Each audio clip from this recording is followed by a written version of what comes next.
Hey, weirdos. I'm Elena. I'm Ash. And this is Morbid.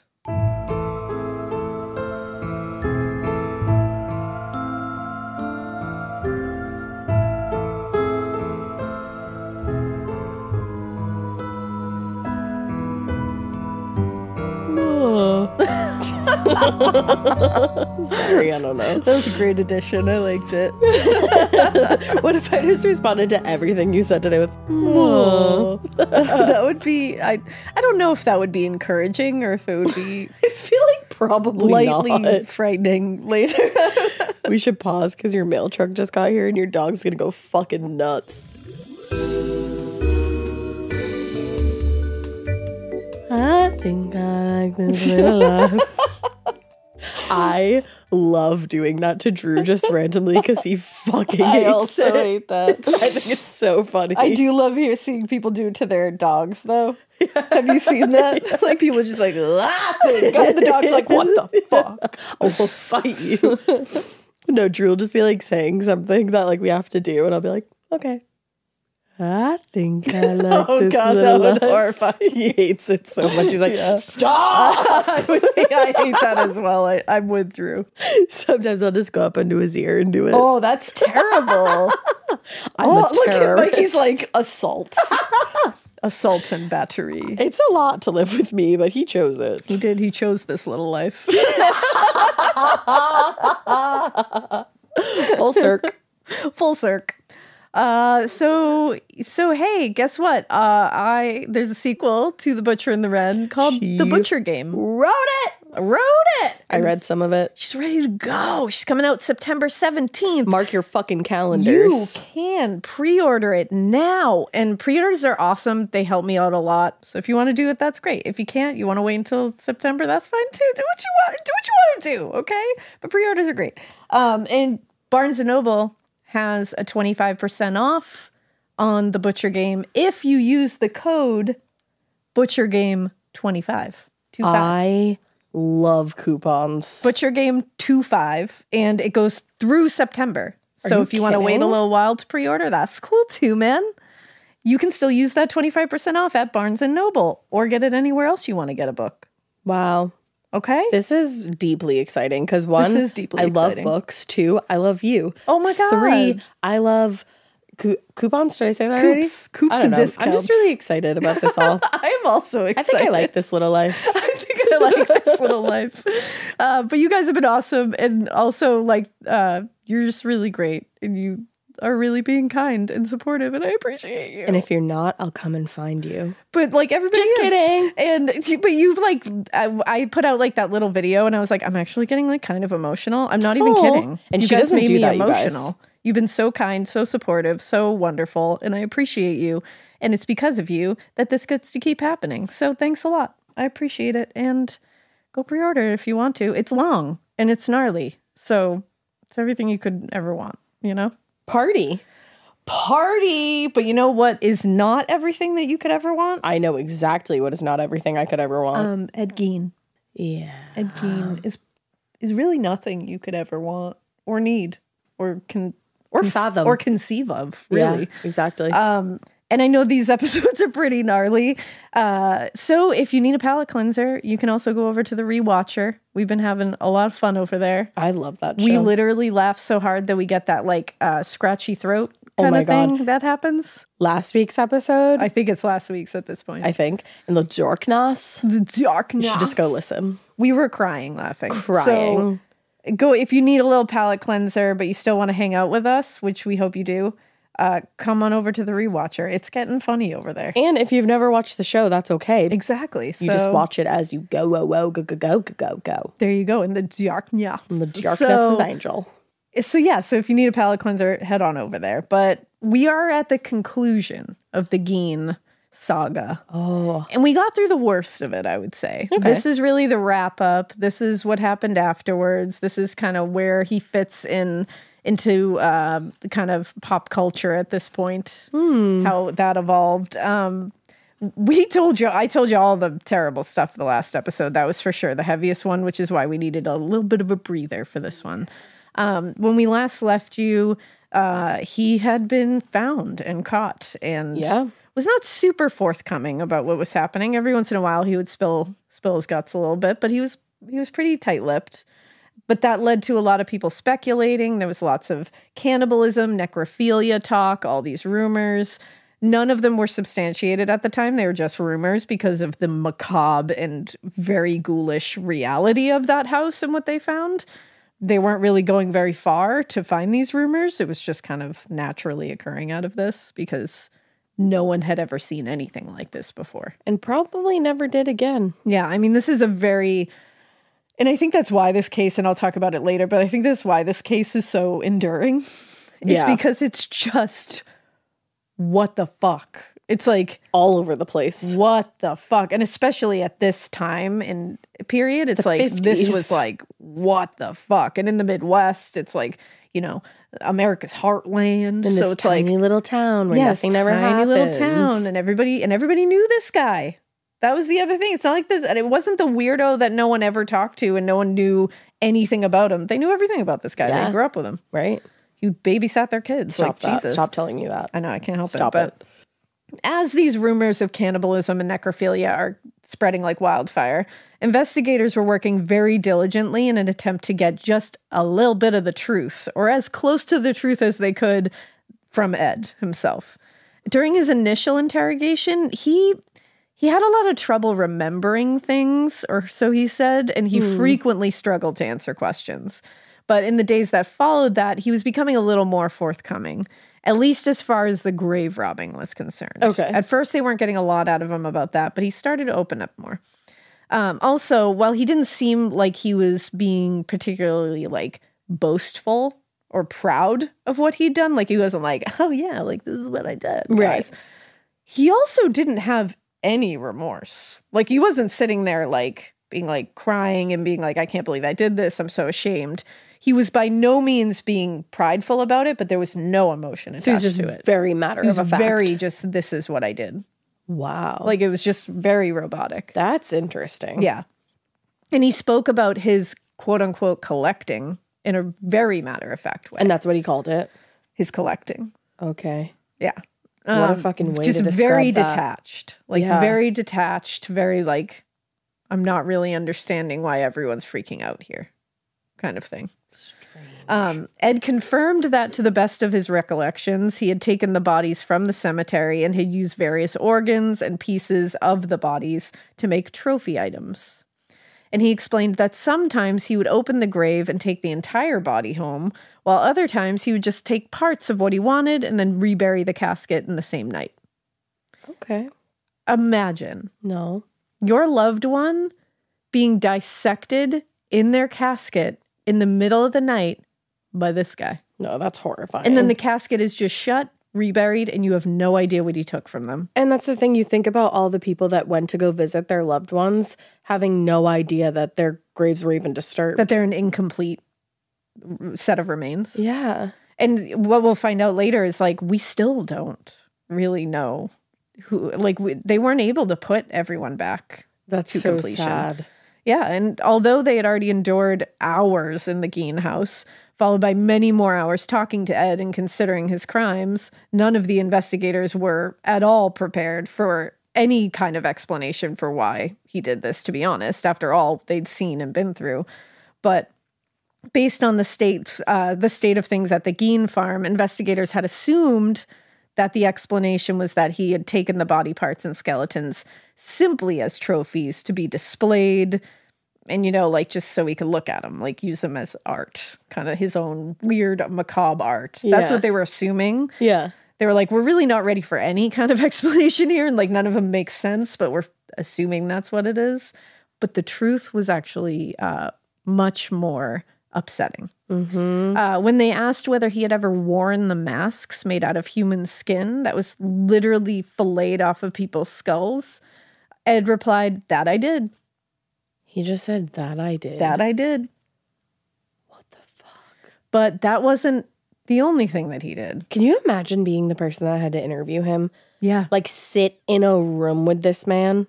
And hear him and you look at pictures of him and he looks very like... Looks like a normal fucking dude. Like, what? Like, I don't understand. He looks why like everyone's freaking out. an old man that like you'd be friendly to and be like, Yeah, you just be like, oh, hey, Ed, man. what's going on? Yeah. Like, and To be in that house and then to go back to that police station and sit down with him and talk to him.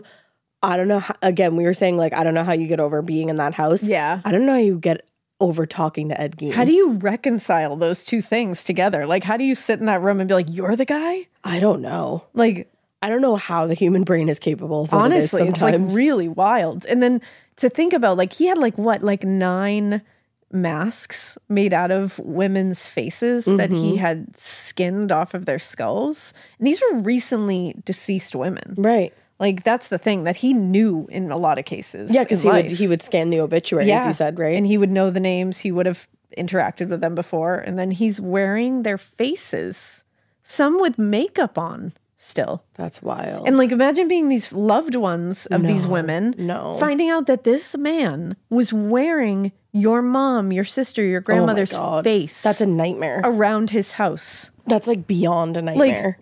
Like, there's so many layers to it that it's just like, holy shit, you can't even consider it all. No. But again, that was only part of what he kind of referred to as his ritual that he would do.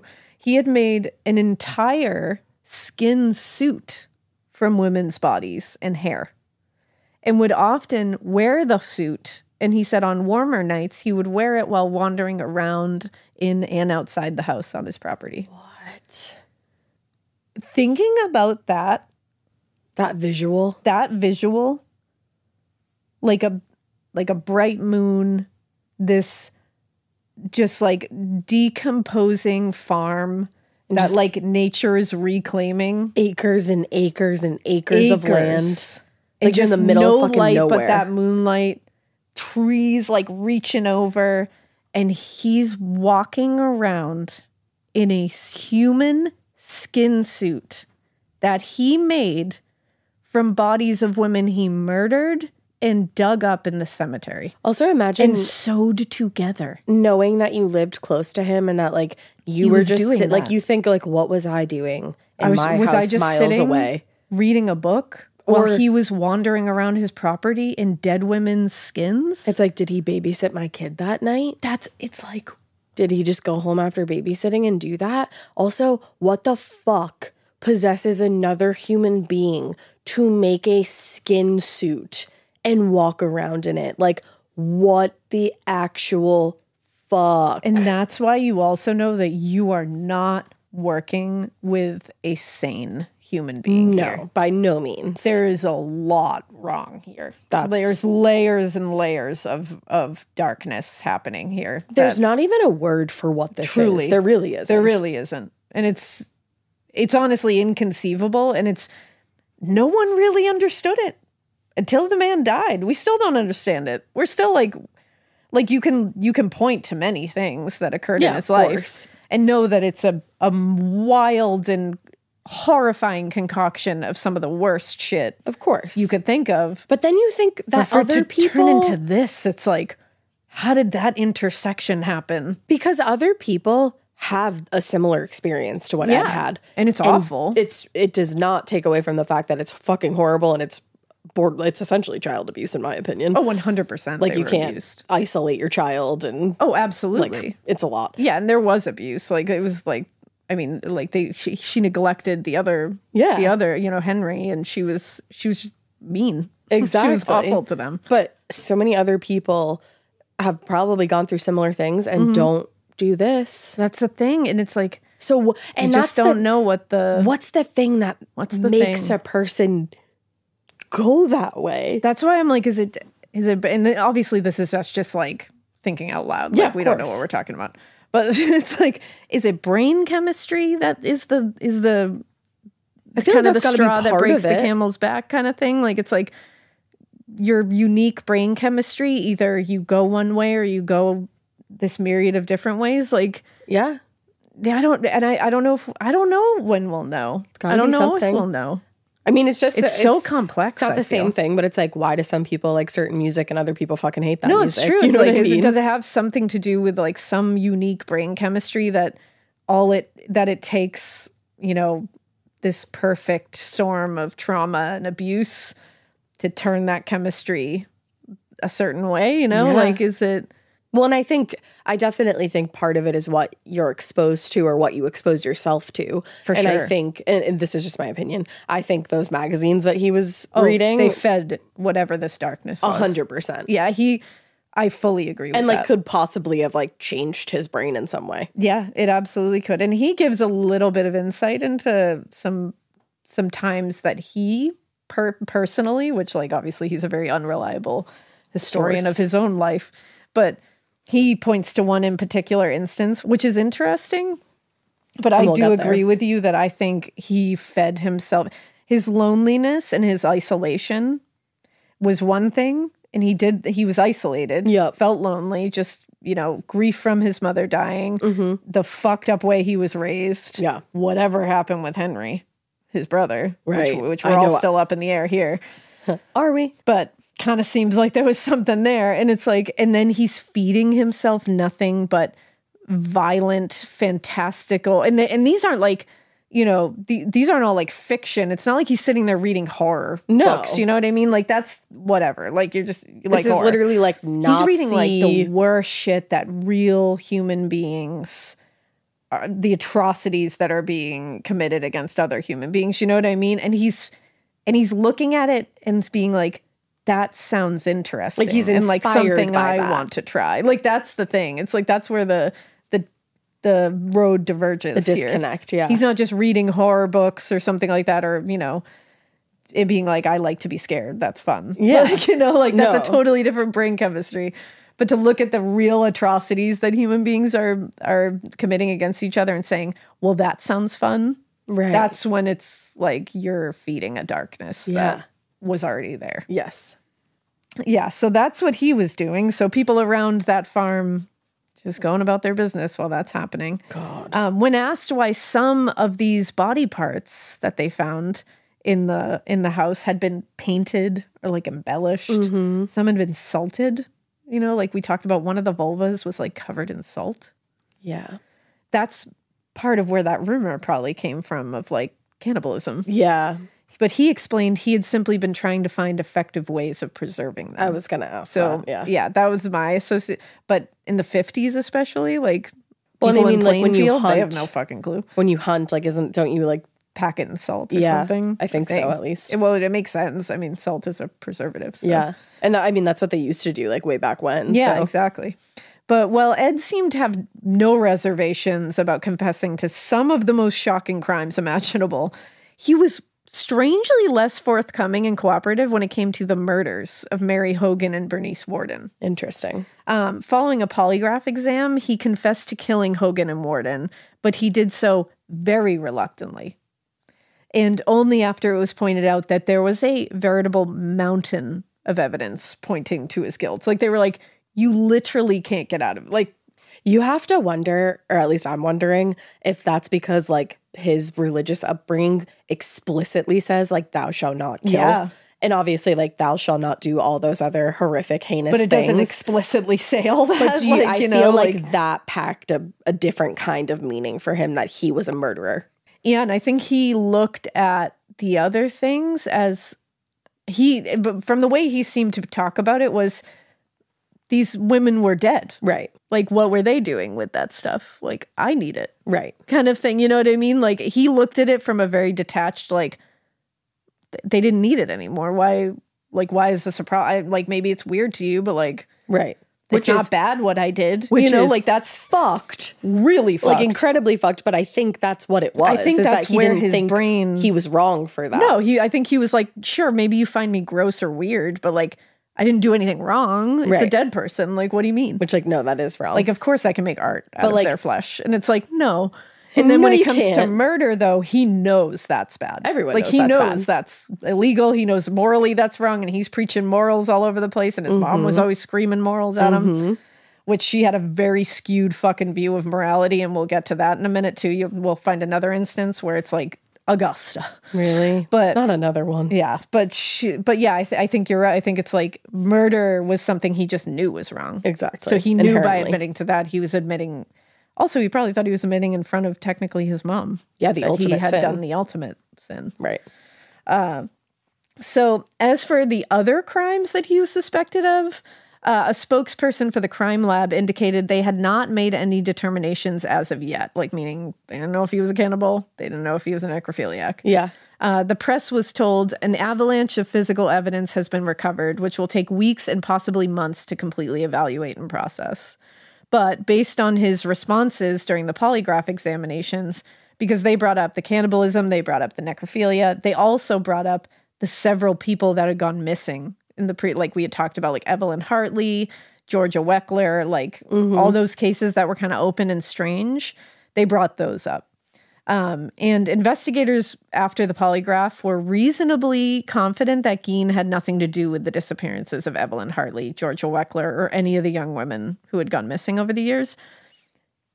I think that's a little sus. I'm not placing all my shit on a polygraph exam. No. Obviously. And it's like, and especially one where the guy doesn't really understand that that's something like taking people's body parts from their graves and using them as soup bowls is wrong and not just gross and weird. I don't know if we can look at that polygraph the same way, because his physiology is not going to react the same way to a question like that. You know what I mean? Like, he's not going to think he did something wrong. So he's going to be like, well, no. That's why polygraphs are so tough. Yeah, because it's like this guy has a very different view of what is wrong, right, weird, strange, and the like. Like, it's just not going to have the same baseline. Yeah. So, like, there was some stuff that we talked about in part 2 that, like, kind of made you question the Evelyn Hartley thing. I'm not saying he did it. I'm just saying there's things that still make me question it a little bit. Yeah. And it's like, and if you're just going off the polygraph exam to say, like, we're pretty sure he didn't do it, I'm like, I don't know. Because he had, and obviously not that this is like a smoking gun by any means, but he had newspaper clippings of her disappearance. Reports said that he did, yeah. His house, yeah. So whether he was just interested in the case who knows? Like, there's very... But that is interesting, at the very least. How a polygraph isn't going to really work the same on somebody like this. But for a time, the grave robbing and trophies were effective at quelling his anxiety, he said, about his mother dying, and it would help quiet the voices in his head, he said. Okay. So that can tell you a lot. Sure. But after a few years, he said they were no longer a sufficient means of coping, and he was struggling. So one afternoon, he said he stopped into Mary's tavern with a neighbor and was struck by just how much Mary Hogan resembled his mother physically. They do look similar. Yeah. And he said it soon occurred to him, though, that while she definitely resembled her physically, he said Mary Hogan's personality was almost the polar opposite of who he believed his mother to be. And Ed fixated on Mary for a few weeks until one morning he said he just went to the tavern and shot her in the back of the head with a .32 caliber Mauser pistol. Wow. Once he'd killed Mary, Ed loaded her body into the back of the truck and brought her back to the farm and hung up her body in the summer kitchen, where he proceeded to mutilate her body in the same manner that he had Bernice Worden. So Mary Hogan went through the exact same thing. That's horrible. The murder of Mary Hogan seemed, he said, to satisfy this dark need or urge that he was feeling. He said for a few years. Wow. Until the fall of 1957 when he murdered Bernice Worden. So that's very interesting and also a very horrifying study of this guy, according to him, went years, which is interesting. Yeah, because it doesn't happen. Obviously it happens, but it doesn't happen But it's often. always like one of those like strange occurrences where it's like one, then years later, you don't do it again until years. Like it's allegedly. But I do wonder if it's because he had her around for years. I think, it's like, was he that's able part to, of it. Yeah, I think it is part of it. With each new story published about Ed Gein, the American public's fascination was just growing. I mean, this is a new thing. Like, no one's ever seen this. To the point that guards had to be appointed to the Gein farmstead to keep the public from entering the home, digging through the contents of the house, and contaminating evidence or otherwise influencing the case. I would not want to go there while that was an active crime scene. No, thank you. You really want to stumble upon that horror voluntarily? That's the thing. What are you doing? Like, come on. You sure about that? You sure about that? But for 3 weeks, a full-time security guard with support from county deputies guarded the property around the clock until crime scene technicians finally finished the excavation in early December. Wow. So psychiatrists and medical professionals had a field day with Ed Gein, obviously. They labeled him, and these are people who weren't seeing him, had never met him, just speaking out of turn. Which, like, isn't it true that you're not technically supposed to diagnose somebody you've never met? No, you're definitely not supposed to. They were labeling him a sexual psychopath, a schizophrenic, and many other terms that at that point in 1957, the American public had never even heard of. Wow. Like, they had no idea what any of this meant. And in the meantime, Ed was being arraigned at the Washara courthouse for the murder of Bernice Worden. Standing before Judge Herbert Bundy, Ed's attorney, William Belter, spoke on Ed's behalf and pled not guilty by reason of insanity. Given the evidence collected at the farmhouse, it was kind of hard to argue anything else. So Judge Bundy accepted that probable cause had been found and waived the preliminary hearing and ordered that Ed be bound over for trial. So in total, the hearing took 3 minutes. Wow. In the week that followed his arrest, many people tried to get more information from Ed about the murders, about the items found in the home. But aside from his initial police interview, his answers were mostly, I don't know and I don't remember. Adams County Sheriff Frank Searles suspected Ed knew something about the disappearance of 2 local hunters a few years earlier. Really? And had hoped, now that he was under arrest, that he might be a little forthcoming with some information. But Ed had nothing to say. And now I'm like, oh, I want to know more about that. Like, how many people? Yeah. Because I'm like, that's interesting. Because you could see something like that happening. 2 local hunters, like maybe they stumbled on his property or something like that. Literally like Texas Chainsaw Massacre. Literally like Texas Chainsaw Massacre. Like, because as we'll find out later, and as some of you I'm sure know, Leatherface and that whole family is kind of loosely inspired by these events. Yes. But yeah, he had nothing to say about that. Huh. Not that he, like, you know, he didn't was like, even deny I didn't it. do it. He just had nothing to say about it. Yeah. What he wanted at this time, and he had been requesting it for several days, was to speak to a minister. So What fucking minister wanted to go talk to, or obviously didn't want to, but had to go talk to Ed Gein? Well, on November 22nd, Schley finally got around to bringing one into the jailhouse. How do you convince that person to go do that? Well, so it's impossible really for us to know if anybody, like, who Ed had in mind when he requested a minister. But I'm willing to bet that he definitely wasn't going to ask for Reverend Kenneth Engelman. He was only 33 years old. He looked a lot younger than 33. He was also of a different faith. He was Methodist, and Ed was Lutheran. Oh, okay. Ed was pretty pleased to see him, though. Like, I don't know what he wanted. I'm like, he's not the same religion as you, but maybe just to confess his sins. Yeah, maybe it was just some kind of comfort. And afterwards, like after they spoke, which I was like, whoa. Reverend Engelman held a press conference, and he told reporters how it went. He said, Ed Gein is a man who needs help. Yes. And according to Engelman, the two prayed together in Ed's cell, and that's when inside of the cell. I'd be like, we can do this bar separating us. Bar separating us, girl. But Ed began sobbing.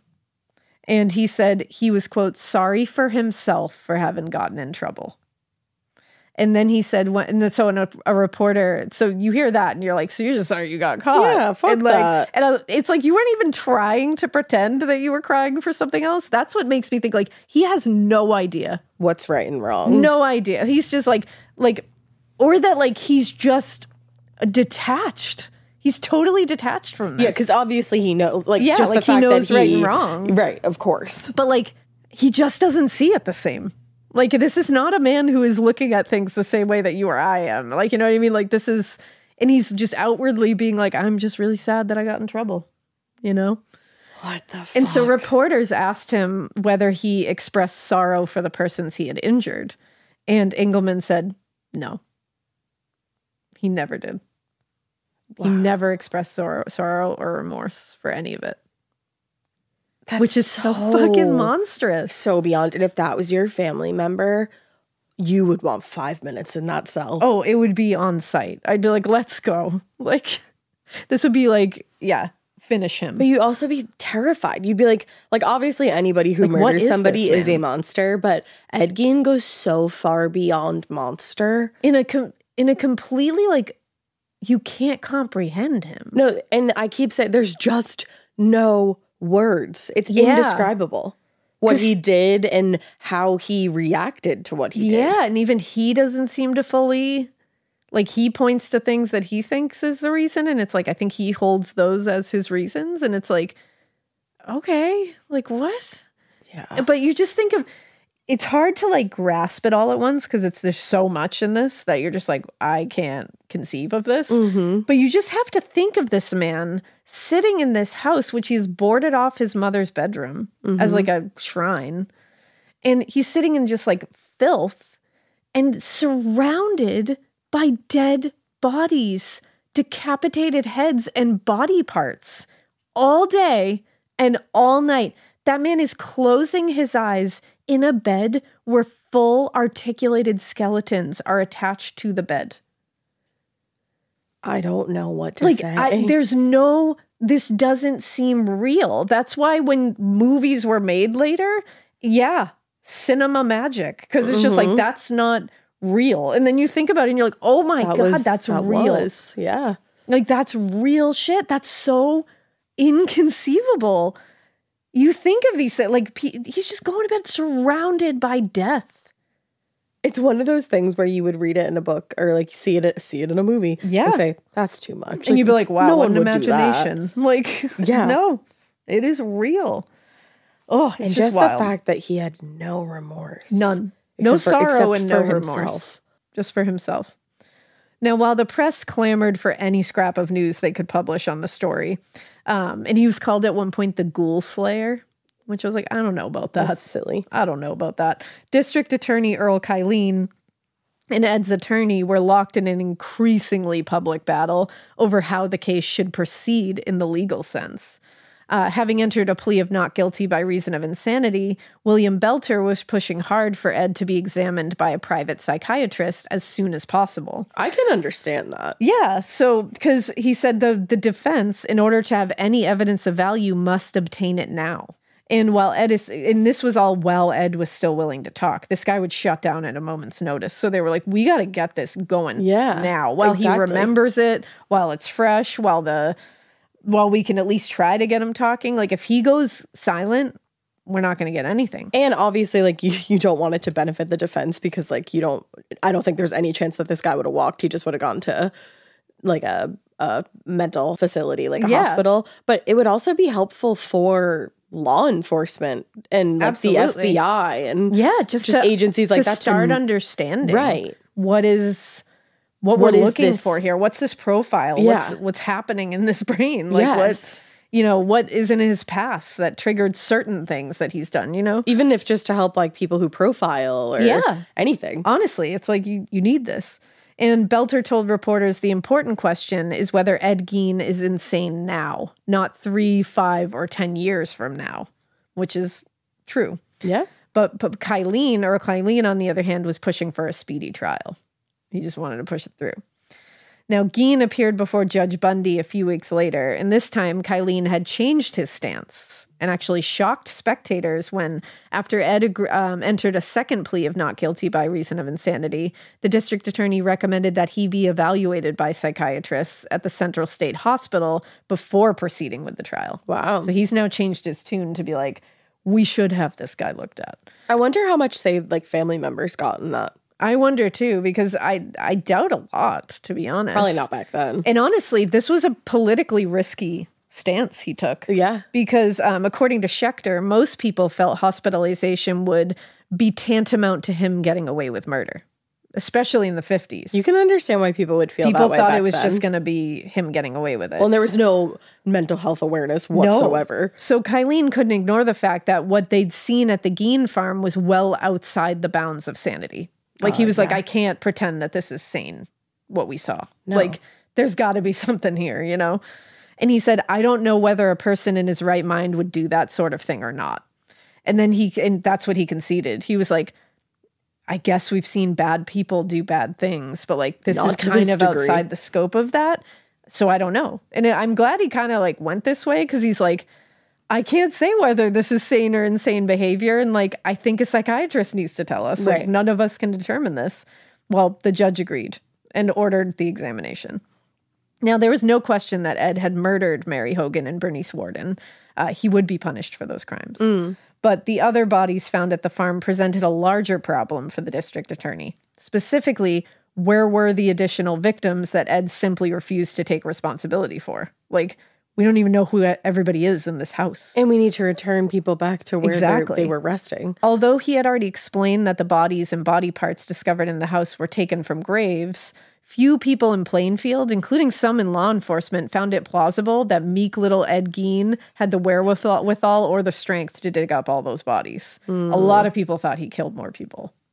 I get it. And I don't blame people for thinking that. And people in law enforcement thought that. I kind of lean toward that opinion. Besides, they reasoned, wouldn't someone have noticed if random graves had been dug up around the cemeteries in town? Well, like, no one noticed this? Because the sheer number of things and body parts and everything that was found in his house. It was and a I was lot. just saying earlier, like, you would go to your loved one's grave and visit them because, again, these are recently deceased people. Exactly. And we were talking about 9 masks he made. That's 9 women who he skinned the faces off of. But also what I'm thinking is he did go after recently deceased, which means recently buried. So it would be harder to determine that those were disturbed you know what? graves. That's a good point. Because the earth is already disturbed. Yep. Recently. Yep. That's a good point. So you can look at it both ways. I can understand why people were like, would we have not noticed this? It's like, maybe not. Maybe you're right. Like, maybe that is wild to think about and to be like, okay, maybe he killed more people than we think and he's just doing this. Right. But on the other hand, he did go after recently deceased. Like, their obituaries were right in the paper that week. And the dirt was already recently disturbed. Right. So he could have just gone and put it back and it really wouldn't have looked any different. So there's that. You also think about that and you're like, is that why you did that? Well, that's the thing. I'm like, that's pretty diabolical. And like, you have those, I don't want to call that reasoning, but like it sort of is. But that kind of like logic. Your brand of logical thinking, you know, like where you're planning this out because you know you won't get caught that way. Right. And it's the same thing of like, he went into Bernice Worden's store with ammunition in his pocket. And went to the gun that he knew that ammunition went into. And knew full well that her son was going to be off that day hunting. He asked him the day before. So there's a lot of like premeditation here as well. Right.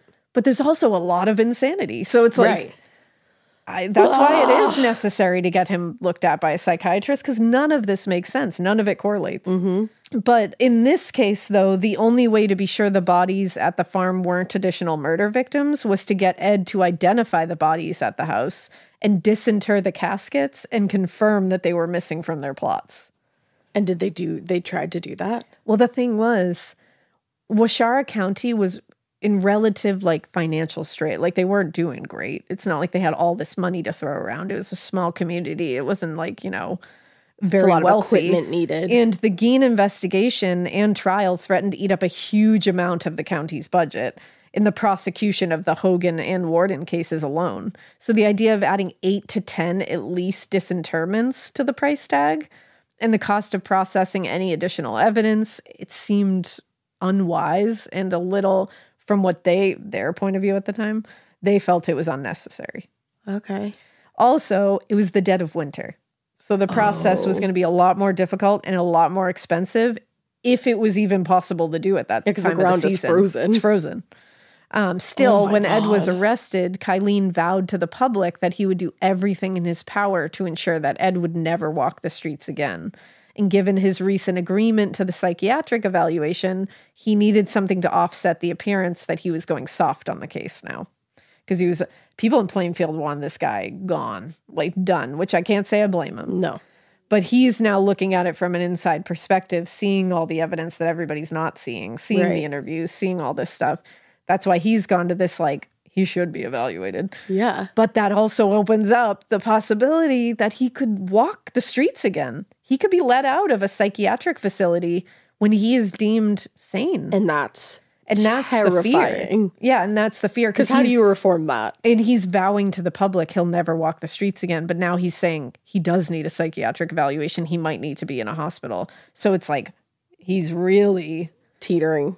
Which I'll give it to him. It sounds like he was going with the right moral stance of like, I can't just posture to people. I have to be real and I have to do the right thing. It seems like this is a matter of like, we got to determine the sanity here. Oof. Now, surprisingly, Ed was mostly forthcoming with the identities of the women whose graves he'd opened. And by early December, he'd named at least 7. Okay. However, before Kylene and some local cemetery workers would charge in and dig up the graves, State Crime Lab Chief Charles Wilson loudly protested to this. He told Kylene and the press, "We can determine scientifically if the graves have been, quote unquote, molested." That's how he called it. Weird way to put I don't know why. So they needn't dig up and open the caskets. Okay. But Kylene answered, and I can see where he's coming from. He said, "Scientific findings won't convince the people. These people in Plainfield want those graves opened." I get what he's saying. And it's true. They're not... The people of Plainfield are in 57 are not going to hear like, scientifically we can tell if they've been disturbed. Like, they're going to be like, fuck no, open it up. I want to see. Like, they're not going to believe you. Yeah, like I want to know. They want proof for sure. Yeah, they've been fucked up by this. They want to know. Absolutely. So the problem, as far as Kylene saw it, was that soil analysis and scientific testing could also take weeks or months, and he didn't think expensive too. Exactly, and he didn't think the residents of Plainfield were going to be willing to wait that long to find out whether Ed was bullshitting them or not. So while Kylene and the state crime lab were arguing over whether or how to disinter the graves of the locals, Ed was transferred to the Central State Hospital at Waupun and instantly became the most infamous patient the hospital had ever seen. Head psychiatrist Edward Schubert told reporters, "Our primary purpose is to determine the legal question of Gein's sanity, but we will do a complete workup on him and find out just why he has reacted in the way he did." Now, in the meantime, Ed had a theory of his own about what caused him to snap, and he finally was open about talking about it. He talked to his lawyer, actually, about it first while he was being transferred to the hospital. According to Ed, in 1945, he and his mother had visited a neighbor farm to purchase some straw. Mm-hmm. And he said while they were there, they went, and this is really awful, I'm going to brief mention of animal cruelty, so trigger warning. I'll breeze over it. While they were there, they witnessed the farmer kill a puppy. Oh, God. Which caused a woman to come running out of the farmhouse, hysterically imploring him to stop. Of course. The scene very much upset Augusta Gein. Yeah. Not because of the violence. She didn't give a shit about the puppy. But because the woman, quote, wasn't married to that farmer and shouldn't have been at his house. Are you fucking kidding me? No, I'm not fucking kidding you. Yeah, so she...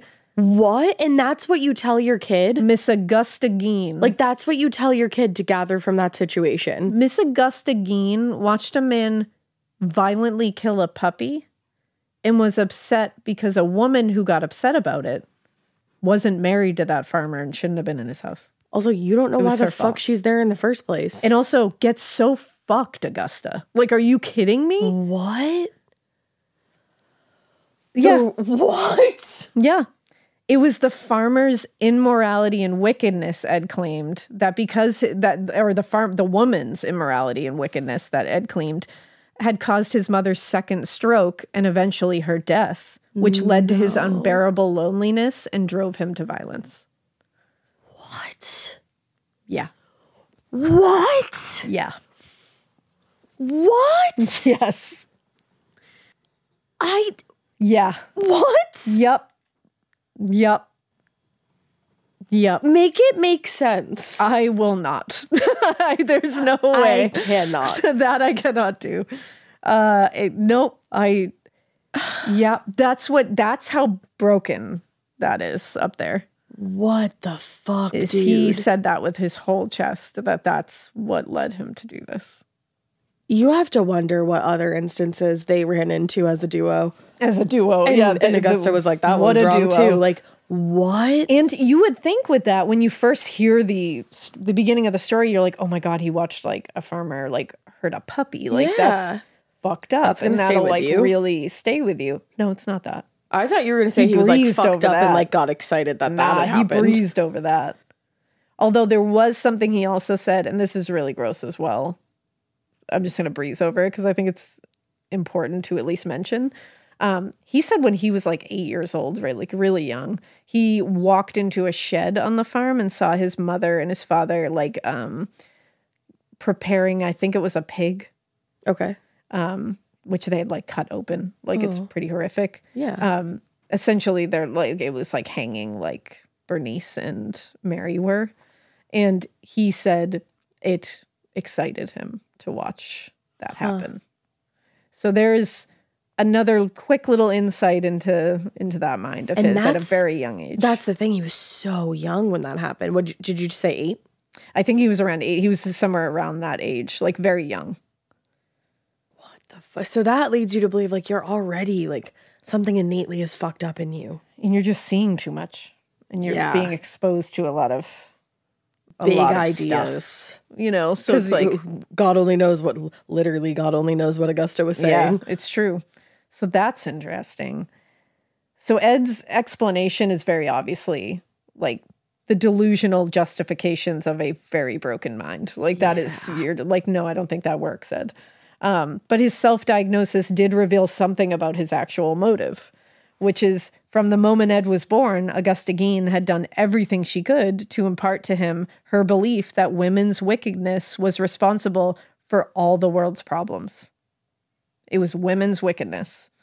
Like in this story about the farmer and the dog, it wasn't the farmer. It wasn't the farmer's explosive act of unbelievable cruelty and violence that started her into her second stroke. It was the fact that he had been in the presence of a woman to whom he was not married. That's also just the fact that she was like they're just in each other's presence. Yeah. I'm like, but you're at his house, so like, are you wrong? Yeah. You like, you're interpreting so much from that woman just being at his fucking house? Yeah. You're at his house. And she's just driving into this kid that women are responsible for everything bad in the world. They will fuck with you. They are wicked. They are manipulative. Don't trust them. They want to ruin you. They want to take you from me. Like all this shit at such a young age. And what is he going to look at women like later? I'm like, Augusta, what did you want out of this? That's what I don't get. Like, I'm like, what was the end game? It was so self-serving. It was. I don't think there was an end game for Ed. There was an end game for her. Yeah, that's all it was. She Till got the end to of be her days, she's taken care of. Right. And who cares what happens afterwards? That's another level of evil too. That really is. What she did. I mean, nothing compares to what Ed did and where he went, but that's a totally different side story of evil as well. That is evil. But also, it wasn't Augusta's relentless psychological abuse that led to his murdering Mary Hogan and Bernice Worden, but the fact that those women had so closely resembled his mother physically, but betrayed her saintliness and character to him. Like, that was his reason for those. Because they were like boss bitches doing boss bitch stuff. Exactly, because they were just doing their thing. William Belter told reporters, oddly, he blames the women. He blames the woman. He's talking about the farmer one. Oh, okay. He said, oddly, he blames the woman. If she hadn't been there, his mother wouldn't have had the stroke and he wouldn't have been left alone. That's what he looked at it as. If that woman wasn't there, so it's her fault. I would have just watched this farmer cruelly kill a puppy. Gone about and my I day. would have been fine. Like, that's what he's justified. Like, that's inconceivable to me. It really is. I'm so shook. Now, almost immediately following his arrival at Central State Hospital in early December, Ed started a battery of tests that would take nearly a month to complete. There were some that were physical tests, like extensive examinations of his body, his blood, biological and physiological functioning. All of these were determined to be within normal range for a 51-year-old man. Physically, he was fine. Okay. Despite that, Ed seemed to find the physical examinations so frustrating and so daunting. He would frequently whine like a whiner about headaches and nausea, and he would complain that he needed a wheelchair. He was only 51. Are you kidding me? I was like, you were dragging people out of their graves and bringing them home. You killed 2 women, and you strung them up and mutilated them, and you're complaining because you might have to walk on a fucking treadmill? That's Shut wild. up. Shut up, Ed. Shut up. Another common complaint from Ed, and this is interesting, was that he said there was a lot of offensive smells that he would smell. That the yeah, thank you. I know. Ash is losing her mind. No. Motherfucker, Yeah. what? Yeah. Like, you lived in that house. You lived in that house full of everything we know it was full of, and the hospital. Okay, Mary Cosby, what? That's what I have. So I have a theory. I have a theory. So he would say all these offensive smells were happening, that the hospital staff was like, we don't smell these. Like, what are you talking about? And finally, one of the doctors was like, what does it smell like, Is it Ed? Like, what are you cleaning talking about? products? No, he said, it smells like flesh. Don't you like that? I can tell you 100%, with 100% certainty, after performing an autopsy, I have the smell in my nose for a little while. Yeah. It sticks around. And sometimes food will smell like it sticks for a minute. But that's just doing an autopsy and it goes away. Living in a place where all you smell 24/7 is the smell of flesh and decomposition, I wonder if it was just there. He just smelled it. But he wasn't complaining when he was at home. But that's what I mean. You go smell blind while you're there and then you leave and all of a sudden you're like, why do I smell this everywhere? Like, I would be like, do I smell like it? Like, I would make John smell me. Like, but while you're in there, you're just doing your thing.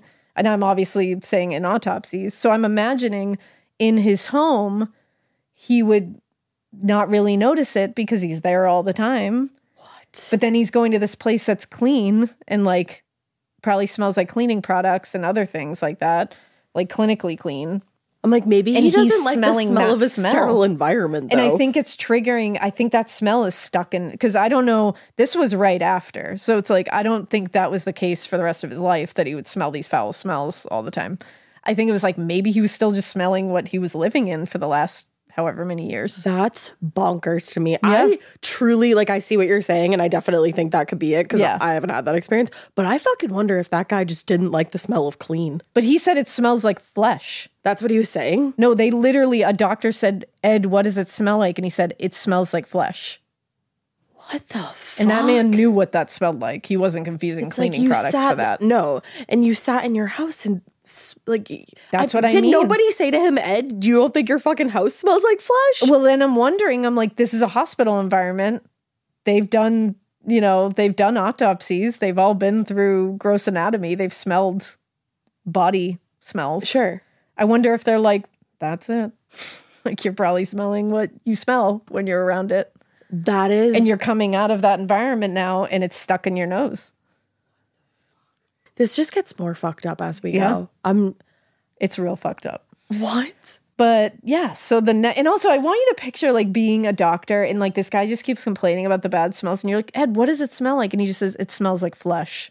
I'd be like, I gotta go. Like, I'd be like, I'm retiring you today. know, I'm just this wasn't what I wanted hey, today. Chief, here's my 2 weeks. Like, that's a lot. Anybody who says it smells like flesh, it's like, what the fuck, Ed? Now, the next step was the baseline psychological and neuropsychological exams. And the doctors Those at must have been Central State, interesting. they established that Ed had an IQ of 89, which would put him in the low to average category. Some sources I found did say 99, which would put him more towards the average. Okay. He wasn't exceedingly low. You know, like, it's not like he was like down at the bottom. Well, and if you think about it, he left school in 8th grade. Exactly. So a lot of that, like, testing is probably just like basic stuff you learn in school. Exactly. And honestly, they also noted that he possessed, quote, a fair amount of information, a good vocabulary, and an ability to reason abstractly. So, because he read a lot. Mm-hmm. This suggested that despite the Wechsler Adult Intelligence Test, despite what it indicated, he was likely more intelligent than he appeared. Also, the results of the Rorschach, I can never say that right, Rorschach assessment, which is the inkblot test. Oh, okay. They were, quote, not that of a well person, but of one with insufficient ego, immaturity, conflict concerning identification, and possibly the presence of illogical thought processes. Correct. I believe that. Yeah. Additional tests revealed things many had suspected but couldn't confirm. Ed possessed bizarre and powerful religious beliefs. He strongly identified with feminine figures, and he had a strikingly immature level of sexuality characterized by strong feelings of guilt. Okay. So a lot of conflicting feelings happening here, and things he wasn't able to understand or actually like put a finger on, you know, because he was so jumbled up as a kid. Right. With so many different messages. When considered together, the results painted a picture of a man who was of average intelligence, very suggestible, but emotionally dull and prone to irrational, inappropriate, and aggressive responses, which is not great. No, that's kind of the worst. The earlier tests were useful in establishing a baseline, but the more in-depth testing proved more useful at identifying Ed's true motives for his very shocking behaviors. During an assessment of his social and sexual histories, Ed's rigid beliefs about morality, and more specifically the immorality of sex, were a frequent topic, with him at one point exclaiming, "Morality is pretty low in Plainfield," which is what his mother would always say. Yeah. With regard to his victims, Ed explained Mary Hogan, quote, was a dirty talker, operated a tavern, and people said she was in some crooked business. So even just the fact that she operated a tavern that he literally went to you before he even were developed like any kind of hating feelings about her. Yeah. You, like, but it's okay that you're at the tavern? Exactly. But because she's a woman, she can't own a tavern. He can be there. And also she can't swear. His mother would have been horrified. Swearing is inappropriate. Of course not. Oh my God, Augusta? I know. Augusta would have lost her goddamn mind. Now, about Bernice Worden, he said, quote, she wooed her husband away from another girl and married him shortly after that other girl committed suicide. That's a quote. So this motherfucker is also just like gossiping? He's just going on rumors. Like he's just following the rumor mill and being like, well, she should die then. Like you don't even know. Yeah. His attitudes towards women in general were very negative. And his attitudes towards his victims were similarly negative and reflected the belief that their deaths were a just punishment for their sins. Like he's playing God. Yeah, he said they were sins, like they were sinful, so they should die. I took care of it. I did it. I did the correct thing. Like that's why he just doesn't see it as like, I don't get it. What's the problem? Fuck? Broadly speaking, Ed seemed more or less incapable of taking any responsibility for his actions, like personal responsibility, and frequently blamed his behavior on everyone else. He said, quote, if his neighbors had shown some interest in him and would have visited, then he probably wouldn't have been so lonely and engaged in illegal acts. I don't really think like all this that. happened because nobody stopped by to ask you for some sugar. Yeah. I feel like this was gonna happen. Yeah. Like I don't think it helped that you were so isolated. Yeah. And I think that probably made you way fucking weirder than you ever would have been. Exactly. But I don't think we should blame everybody else. I don't think for it's the this. neighbor's fault here. I don't think so. They were, by all accounts, everybody, when he came into town, everybody was kind to him and nice to him and went about their business. Yeah, and I'm sure it kind of sounds like Augusta turned people away. Oh, 100%. Nobody was allowed at that farm for their whole life. I'm like, blame your mom. Right. She turned everybody away. You would have had friends probably. Exactly. And also, he frequently fixated on small slights and misunderstandings that had occurred throughout his lifetime. Like they were far more significant reflections about how other people felt about him. Okay. He would like very much focus on the minutia. In like simplistic terms, everyone treated him poorly. Everyone took advantage of him, which is what led him to do what he did. Not him. Huh. Had nothing to do with him. Okay. When it came to the murders, Ed was far vaguer about it. He frequently claimed not to remember a lot of the details of the murders, but in the case of Warden's death, he was confident it was an accident that had occurred when the gun discharged accidentally. No. Though he doesn't explain how or why he physically loaded the gun with bullets he brought into the store in the first place. Got it. And they were like, can you explain that? No. I just travel with bullets in my front pocket. So it was just an accident that you loaded the gun, the exact gun that you had the exact bullets for in your pocket? No. Sir. These are the things that you're like, fuck off, Ed. Like, I see you. Yeah, and you're lying because you know, and you're lying trying to make it sound like this was accidental. Exactly. Because you know that it's wrong. Exactly. And you know you're going to be punished. There is no rhyme or reason to this, man. It's increasingly frustrating. It is. I can't imagine being part of this investigation and like the people in the hospital and everything having to deal with this.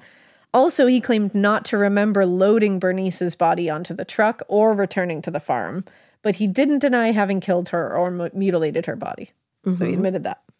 In their conclusions, the doctors at Central State determined that Ed's social and physical isolation, along with the powerful influence of his mother, led him to develop a strong and rigid set of beliefs about himself and those around him that were rooted in religious understandings of right and wrong. Following his mother's death, he engaged in a very intense fantasy life in order to cope with the profound grief, anxiety, and stress that was, by all accounts, consuming him, which eventually required more elaborate acts to achieve the desired effect, hence the grave robbing. He denied ever engaging in sex with the bodies, not necrophilia. He said he did not do that. And he said, at no time did I even attempt or consider eating any flesh. Okay.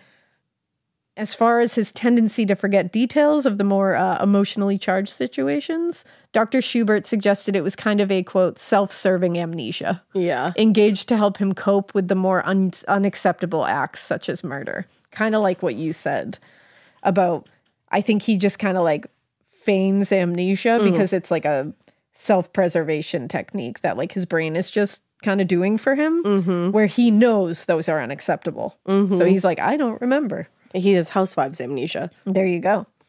As for why he murdered Mary Hogan and Bernice Worden, Schubert stated that Ed's motivation for the actions, quote, is elusive and uncertain, but several factors come to mind.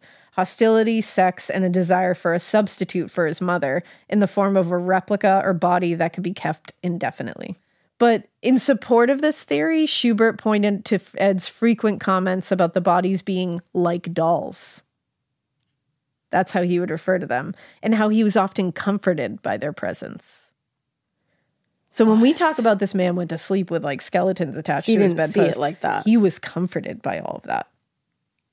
Like this is what gave him his like is sinister. Yeah, that sinister is a perfect way to describe it. Yeah. Basically, Ed Gein's mental state and frequent delusions were the result of a complex combination of social, environmental, and psychological factors that, while useful in understanding him a little bit, like at least trying to understand him, it would never adequately or to any satisfaction explain why he did what he did. Not at all. He was frequently paranoid, delusional. He experienced hallucinations to which he responded with bizarre behavior and violence sometimes, even when he didn't remember doing so. So there was a lot going on here that nobody could understand. Based on all the test results and examinations, the medical and psychiatric staff at Central State Hospital unanimously agreed that Ed Gein easily met the legal definition of insanity and was not competent to stand trial at that time. Yeah, I mean, I can see why they felt that way. In his summary review sent to the judge along with the test results, Dr. Schubert wrote, Mr. Gein has been suffering from a schizophrenic process of an undetermined number of years, for an undetermined number of years. As a result, although Mr. Gein might voice knowledge of the difference between right and wrong, his ability to make such judgment would be influenced by the existent mental illness. He would not be capable of fully realizing the consequence of any act because he would not be a free agent to determine either the nature or the consequence of acts which resulted from disturbed and abnormal thinking. Because of these findings, I must recommend his commitment to Central State Hospital. Okay. Now, in January 1958, a hearing was held to formally determine whether Gein was fit to stand trial. And during his testimony, Dr. Schubert explained that Ed was a schizophrenic who had insufficient ego, was immature, lived a rather expansive fantasy life centered about himself, and had little faith in people.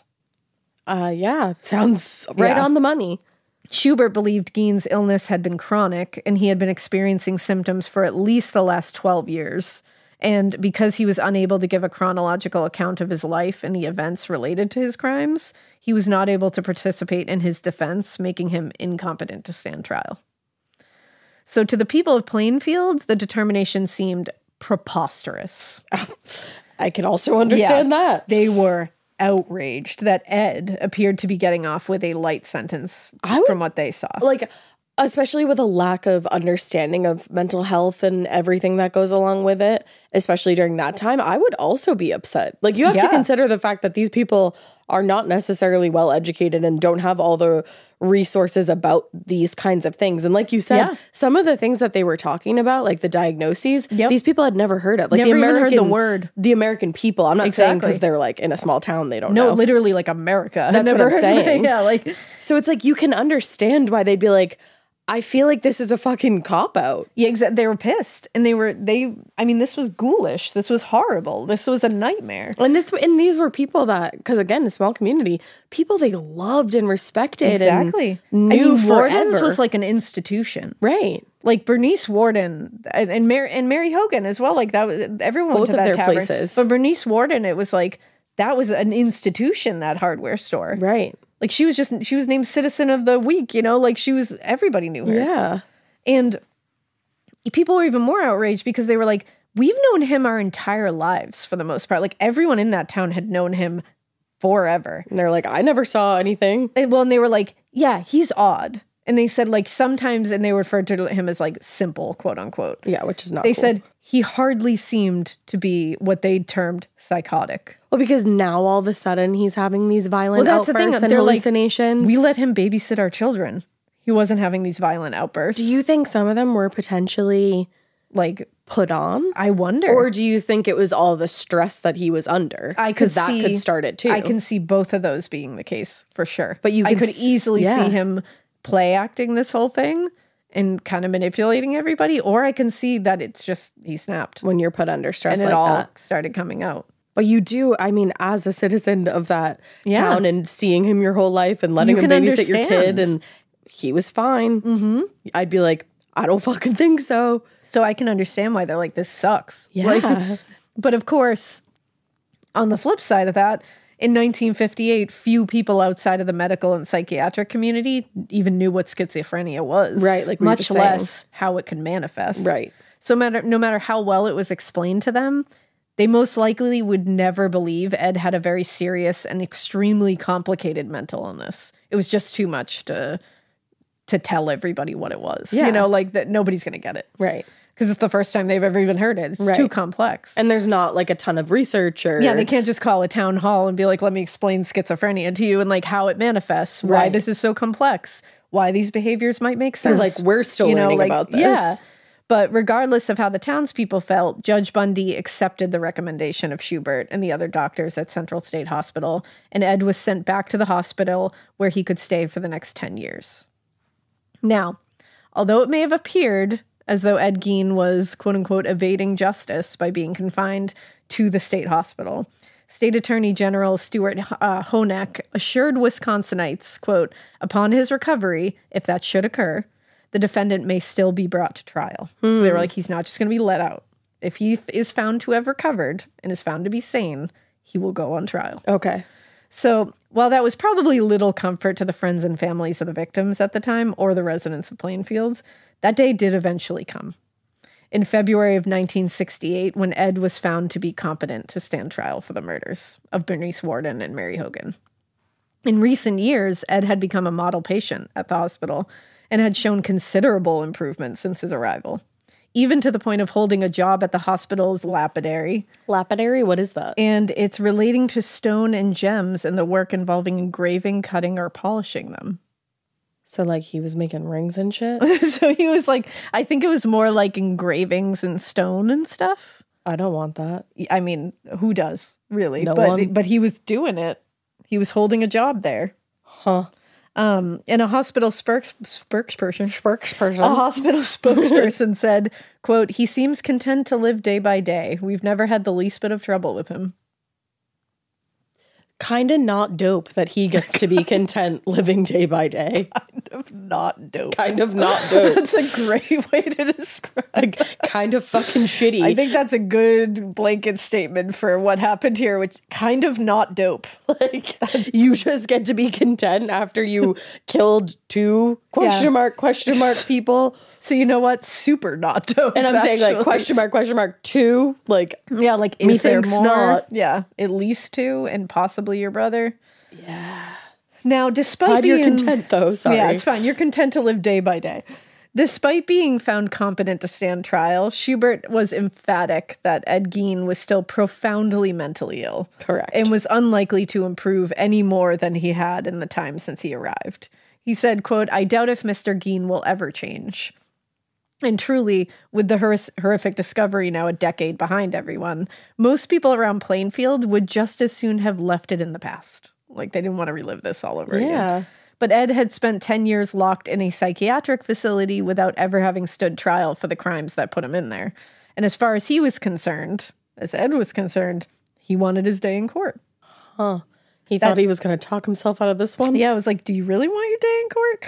The day finally came on November 7th, 1968, and despite a courtroom packed with press and spectators, it was very underwhelming. Because Ed opted for a bench trial, the prosecutor spent just one day presenting his case to the judge, which was by then very familiar to everyone in the courtroom.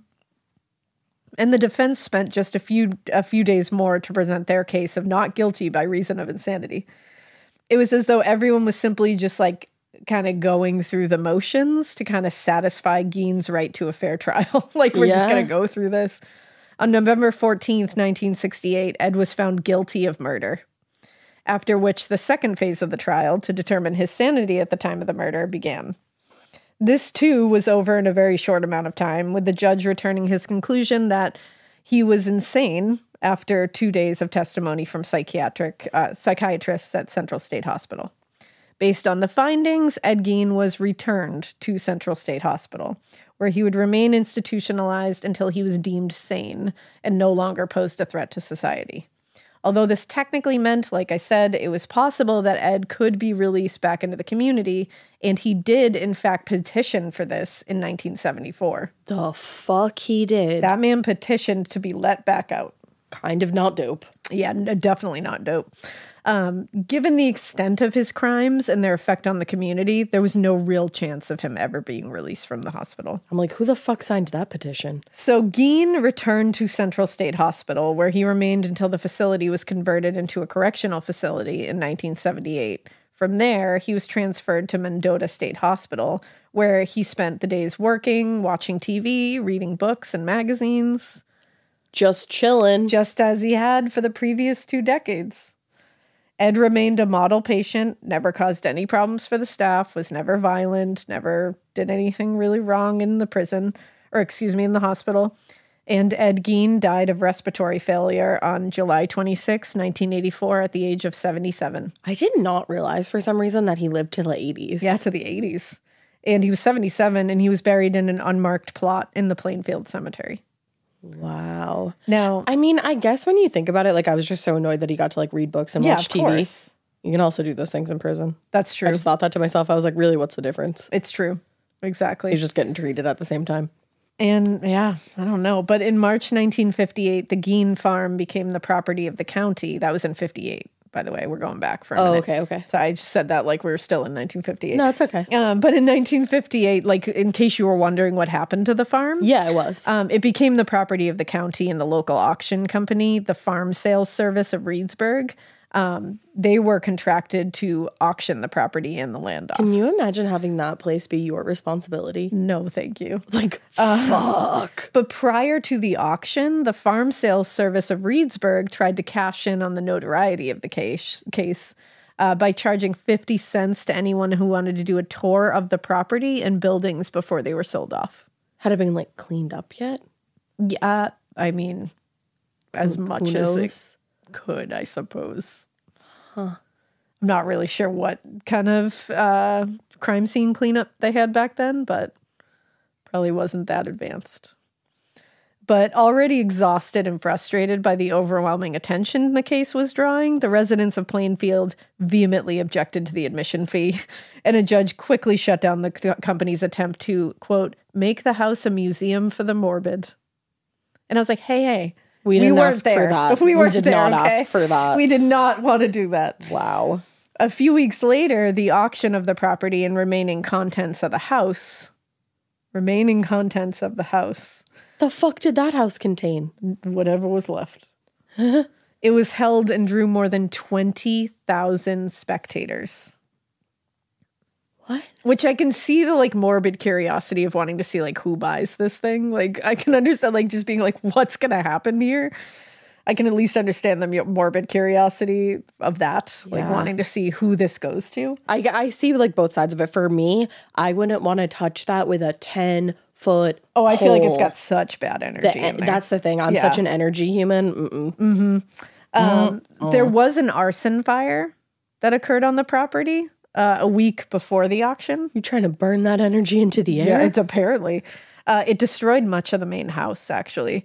And by the time the auction was held on March 23rd, 1958, all that remained was 5 old sheds and the foundation of the main house. Wow. In the end, the property and the remaining contents of the farm were all sold for less than $4,000, which went to offsetting the significant costs of the investigation and hearings. In the decades that followed, hunters and those exploring the property surrounding what was once the Gein farm would occasionally find human bones buried on and around the property, which is a really sinister reminder of the hideous things that had happened on that property. Absolutely. Like, for literally decades, hunters would find human bones. Which I feel like there's think more. He killed just 2 I feel like there's more, man.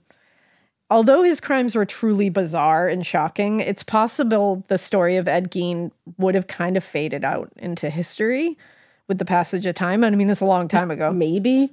But there was a little-known, strange fiction writer named Robert Bloch that at the time of the murders, he had been living in the Midwest and started following the Gein case as it unfolded in the papers.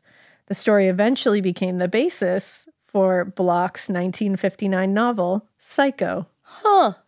The year after its release, Alfred Hitchcock, you might have heard of him. I think maybe. He adapted Psycho for the big screen and created one of the most iconic and enduring characters in horror cinema, Norman Bates. I still need to see it.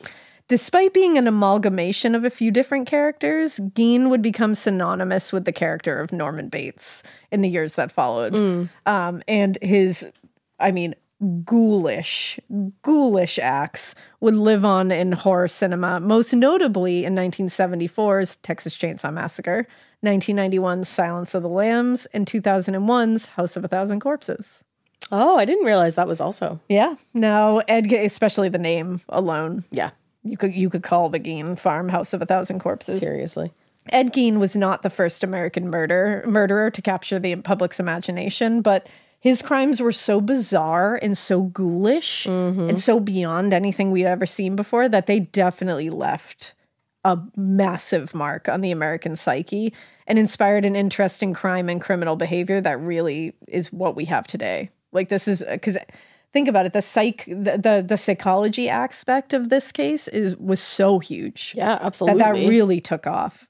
I think that much like the murder of the Clutter family in 1959, the discoveries at the Gein farm kind of represent this like shattering of a collective innocence. It's like a pivotal shift. It really is. It's just like, oh shit. Yeah. Like, these people live among us. This is what can happen here.